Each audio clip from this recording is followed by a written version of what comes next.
నమస్తే. Welcome to our channel. నేను మీ ప్రియాంకరం. కవిత గారు జ్యోతిష్యుడి చుట్టూ తిరుగుతున్నారు. పాపం ఆవిడ చాలా బాధపడుతుందంట. పార్టీకి ఫండింగ్ రావట్లేదు. తర్వాతేమో ఎవరు పెద్దవాళ్ళు ఆవిడ వైపు తిరిగి చూడట్లేదు. బయటకెళ్తే ఆవిడ తండ్రి, అన్న చేసిన అవినీతి మీద ఈవిడ ప్రశ్నలు అడుగుతుంటే ఈవిడ సమాధానం చెప్పలేకపోతుంది. వీటన్నిటి నుండి దాటుకొని ఎలా పైకెళ్ళాలి? అసలు నేను సీఎం అవుతానా లేదా? సీఎం అవ్వాలంటే ఏం చేయాలి? నా జాతకం ఎలా ఉంది? ఇప్పుడు ఆవిడ క్వశ్చన్స్ ఇవే. మరి పండిట్ గారు ఏం చెప్పారో తెలుసుకుందాం. మనతో పాటు టీడీపీ స్పోక్స్ పర్సన్ సూర్యదేవరలత గారు ఉన్నారు. ఆవిడతో మాట్లాడదాం. నమస్కారం మ్యామ్. నమస్తే మ్యామ్, కవిత గారు జ్యోతిష్యుని పిలిపించుకున్నారు. సరే, ఆషామాషి జ్యోతిష్యునో వేణుస్వామినో అనుకుంటే అది కూడా కాదు. టీవీకే పార్టీ అధినేత విజయ్ గారు ఎవరినైతే నియమించుకున్నారో ఆయన్నే పిలిపించుకొని జాతకం చూపించుకున్నారంట. మరి ఎందుకు ఇంత సడన్ గా జాతకం చూపించుకోవాలనిపించింది కవిత గారికి? అంటే విజయ్ గారు సీఎం అయ్యారు కదా, నేను అవుతానా లేదానా? రాధన్ అనే పండితులు అనమాట ఆయన. సో ఆయన గైడెన్స్ లోనే విజయ్ గారు కూడా గతంలో ఆయన చెప్పినట్టు చేయటం కానివ్వండి, ఆయన గైడెన్స్ లో అందుకే ఆయనకి ఒక పోస్ట్ కూడా క్రియేట్ చేసి ఇవ్వటం, దాని మూలాన అందరూ కూడా సలహాదారులుగా సీఎంకి సలహాదారులుగా కూడా ఆయనకి పోస్ట్ వేశారు. తర్వాత మళ్ళీ తొలగించడం కానివ్వండి, ఇవన్నీ జరిగాయి. అంటే ఆయనకి ఎంత నమ్మకం ఉండింది అతని మీద, రాధన్ గారి మీద ఎంత నమ్మకం ఉండింది అనేది మనకి ఇక్కడ అంటే ఎంత బిలీవ్ అయిపోయినారు. ఆయన చెప్పిన జ్యోతిష్యం మూలానే ఈ స్థాయికి వచ్చామని విజయ్ గారు గట్టిగా నమ్మినట్టున్నారు. ఇప్పుడు ఇక్కడికి మనం తెలంగాణకు వచ్చామనుకోండి, కవిత గారి పరిస్థితి సరే, ఆవిడ పార్టీ పెట్టారు. ఆవిడ రాజకీయ జీవితం అంతా కూడా ఏదో కొంచెం ఒడిదుడుకులుగా గత కొద్ది రోజులుగా మనం చూస్తూనే ఉన్నాం. ఆవిడ ఒక టైం ఫస్ట్ టర్మ్లో చాలా హుందాగా ఆవిడకి ఏమనుకుంటే అవి జరిగేది, ఏదంటే అది శాసించేది, అవన్నీ జరిగాయి. ఆవిడకి అప్పుడు చాలా కంఫర్టబుల్గా ఉండిందేమో. సెకండ్ టైం అధికారం వచ్చిన దగ్గర ఓడిపోయింది కదా, ఓడిపోయిన దగ్గర నుంచి ఆవిడలో కొంచెం చేంజ్ కనపడటం కానివ్వండి, ఆవిడకి పార్టీలో నాకు విలువ తగ్గిపోయిందనే కానివ్వండి, ఇలాంటివన్నీ కూడా ఆవిడకి అనిపిస్తూ వచ్చేట్టున్నాయి. ఆవిడేమనుకుంది, నేను ఒక రాజకీయ పార్టీని పెట్టుకొని, అంటే కొంచెం డిఫరెన్సెస్ వచ్చాయి కదా ఫ్యామిలీలో, దాని తర్వాత ఒక రాజకీయ పార్టీ పెట్టుకోవాలని చెప్పి ఆవిడకి నిర్ణయించుకున్నట్టుంది. సో ఆవిడ రాజకీయ పార్టీ పెట్టిన దగ్గర నుంచి మనం చూస్తే ఇప్పటి వరకు కూడా ఎవరు చేరిన పార్టీలో చేరిన నాయకులు ఎవరూ కనపడ్డాల. ఇప్పుడు ఆవిడ తప్ప ఇంకెవరు నాయకులు ఉన్నారో చెప్పండి. అంటే చెప్పుకోదగ్గ వాళ్ళు ఎవరైనా ఉండొచ్చు, మేబీ చిన్న చిన్న వాళ్ళు ఉండొచ్చు, కాదనట్లేదు. ఇంక చెప్పుకోదగ్గ వాళ్ళు ఎవరున్నారు? ఆవిడని నమ్మి వెళ్ళే వాళ్ళు లేరు. ఒకవేళ కొత్తగా వచ్చి రాజకీయాల్లోకి వద్దామనుకుని వచ్చితే ఆవిడ మూలాన ఎమ్మెల్యేలు అయిపోయే స్థాయి ప్రభావితం చేయలేరు ప్రజల్లోని ఆవిడ. అంటే ఎవరికైనా నమ్మి ఒక సీట్ ఇచ్చేస్తే ఆవిడేదో ఎమ్మెల్యే చేసేస్తుంది అనుకొని వచ్చే ఇది కూడా ఉండదు.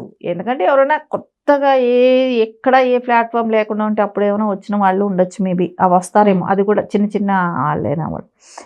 ఇవన్నీ చూసి ఆవిడకి ఒక డౌట్ అనేది వచ్చింది క్లియర్గా, ఏంటి నా రాజకీయ భవిష్యత్తు ఏమవుతుంది, నేనేం చేయగలుగుతానో లేదో. ఏది తెలంగాణలో చూస్తే ఆశాజనకంగా ఎక్కడా కూడా కనపడడం లేదు. ఫైనాన్షియల్గా ఇబ్బందులు పడటం కానివ్వండి, అంటే ఒక రాజకీయ పార్టీ నడపటానికి చాలా వరకు బాగా ఖర్చు అవుతుంది. అనుకున్నంత ఆషామాషి అయితే కాదు. ఎందుకంటే ఆవిడకి ముందు అంత గెస్ట్ చేసి ఉండకపోవచ్చు, మేబీ ఇంత ఖర్చులు అవుతాయి, ఈ రకంగా ఉంటుందని ఏమైనా గెస్ట్ చేయలేదో ఏమో, అనుకోకుండా పెట్టిందేమో. ఒకవేళ పెట్టిన పరిస్థితులు అంటే తను రాజకీయ పార్టీ పెడదాం అనుకునిందా, లేకుంటే ఏ పార్టీలోనే వెళ్ళి సీట్ తెచ్చుకుందామని అనుకునిందా, ఏ పార్టీలోనే వెళ్ళి జాయిన్ అవుదాం అనుకునిందా, ఎక్కడ దొరక్కపోతే ఆ కోపంతో రాజకీయ పార్టీ పెట్టిందా తెలియదు కదా. సరే, ఇవన్నీ పెట్టిన తర్వాత ఆవిడ ఎలా మనం మనుగడ ఎట్లా చేసుకోవాలి, ఏం చేయాలనేది అయితే ఖచ్చితంగా ఇప్పుడు పెట్టేసిన తర్వాత ఎలా సక్సెస్ అవ్వాలనేది ఆలోచన ఉంటుంది కదా. సక్సెస్ పరంగా ముందుకు ఎట్లా వెళ్ళాలనేది ఇప్పుడు నా విధంగా చూసుకుంటే బీజేపీతో వెళ్ళటానికి అవకాశం లేదు, బీజేపీతో వెళ్ళరు.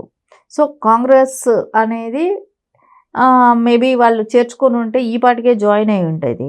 సో అక్కడ ఇది ఉంది. బీఆర్ఎస్తో నేను వెళ్ళను అనే మాట ఖచ్చితంగా చెప్తున్నారు, ఆ పార్టీలో చేరను అని. సో ఇంకే ఎవరితో కలిసి ముందుకెళ్ళాలి అనే ఆలోచన అయితే ఇప్పుడు మాలాంటి టీడీపీయో జనసేన ఇలాంటి వాళ్ళతోనే కలిసి రావాలి అని అనుకుంటే ఇట్లా జనసేన గురించి పవన్ కళ్యాణ్ గారి గురించి మాట్లాడదు, ప్రాంతీయ విభేదాలు రెచ్చగొట్టేటట్టు మాట్లాడదు. అది లేకుండా పోయింది. ఆవిడకి ఆ అవకాశం కూడా లేదు.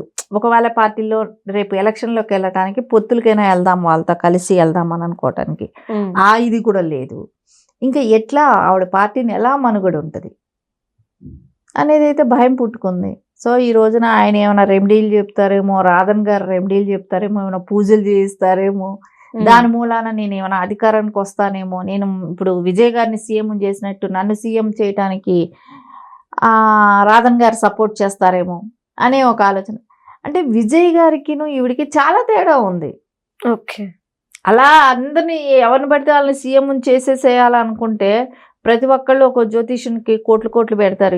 ఇప్పుడు 100 కోట్లు పెట్టి ఒక ఆయనతో పూజలు, ఇప్పుడు ఎమ్మెల్యే సీట్ తెచ్చుకోవాలని 100 కోట్లు ఖర్చు పెట్టుకుంటున్నారు కదా. ఆ 100 కోట్లు ఆ పూజారికి ఇచ్చి సీఎం చేయమంటారు కదా, 1000 కోట్లు ఇచ్చి పడేస్తారు కదా. అంత ఈజీ కాదు కదా. ఇప్పుడు ఆయనకి ప్రజల్లో ఒక ఇమేజ్ ఉండింది విజయ్ గారికి. ఆయన కెరీర్ అంతా కష్టపడ్డ సినిమా ఫ్యూచర్ అంతా పెట్టారు దానిలో. ఈవిడ ఏం చేశారు, ఈవిడ రాజకీయ పార్టీ పెట్టక ముందే ఆవిడ మీద స్కాముల్లో కేసు ఉంది ఆవిడ. సో అలాంటి ఆవిడని ఎట్లా నమ్ముతారు? సో నీకు ఎప్పుడు అవకాశం ఉన్నప్పుడు నువ్వు ప్రజల్ని ఎప్పుడు ఆదుకునింది కనపడలేదు కదా. సో నువ్వు ఆదుకొని ఉంటేనే నీకు అవకాశం ఇచ్చి ఉంటా. ఇవన్నీ చూస్తుంటే ఆవిడకి ఒక డైనమాల్ అయితే పడింది. అసలు పార్టీ ఉంటుందా ఉండదా, ఆదరిస్తారా లేదా, అట్లీస్ట్ ఏదైనా సీట్ ఎవరైనా విలీనం చేసుకుంటారా లేదా అన్న ఖచ్చితంగా ఆవిడ విలీనం దశగా కూడా ఆలోచిస్తుంది. ఎందుకంటే మనం చూసాం ఎంతమంది పార్టీలు పెట్టి కలిపేశారు. చిరంజీవి గారి కన్నా పెద్ద ఇమేజ్ ఉందా? అంటే పార్టీ పెడతామంటే అయిపోయింది కాదు కదా మేడం, దాన్ని నడపాలంటే ఖర్చుతో కూడుకున్న పని. ఇప్పుడు చిరంజీవి గారు తీసుకుందాం, ప్రజారాజ్యం పెట్టారు. సో ఆయన కన్నా ఎక్కువ ఇమేజ్ ఉందా ఆ స్థాయిలో? ఆయన ప్యూర్గా ఫస్ట్ టైం వచ్చారు, చాలా ప్యూర్గా ఫస్ట్ టైం వచ్చారు. సో కొంతమంది ఎమ్మెల్యేలు కూడా గెలిపించుకున్నారు. అప్పట్లోనే 18 మంది గెలుచుకున్నారు. సో తర్వాత ఆయన నిలబెట్టుకోగలిగారా పార్టీని? అంతే కదా, విలీనం చేసుకున్నారు కదా. కాంగ్రెస్ లో విలీనం అంటే నడిపే ఇది లేదు, అందరికీ అవకాశం ఉండదు. సో ఆ ఇమేజ్ ప్యూర్ గా వచ్చిన వ్యక్తి నిలబడలేకపోయారు. ఆయన మీద ఏ స్కాములు లేవు కదా, ఇంతకుముందు రాజకీయ అనుభవం లేదు. అట్లాంటి మనిషి ఆయన ఇవ్వలేకపోయారు కదా, వాళ్ళే చేసుకోలేకపోయారు. సో నీకు క్లీన్ ఇమేజ్ అయితే లేదు, క్లీన్ ఇమేజ్ డెఫినెట్గా లేదు. సో ఏం చూసి మీకు అవకాశాలు ఇవ్వాలి? సరే, అంత క్రేజీ పర్సనా? ప్రజలు చొక్కాలు చింపుకొని కవితమ్మ కోసం పరిగెడతారా? ఇంపాసిబుల్, చేయరు. ఆ క్రేజ్ లేదు, ఆ మనీ పరంగా వీక్గానే ఉన్నారని తెలుస్తుంది. ఆల్రెడీ క్లీన్ చిట్ కూడా లేదు ఆవిడ మీద. సో ఇన్ని రకాల ఇది ఉన్నప్పుడు ఎలా సాధ్యం? అది impossible. Right, thank you so much. నమస్తే.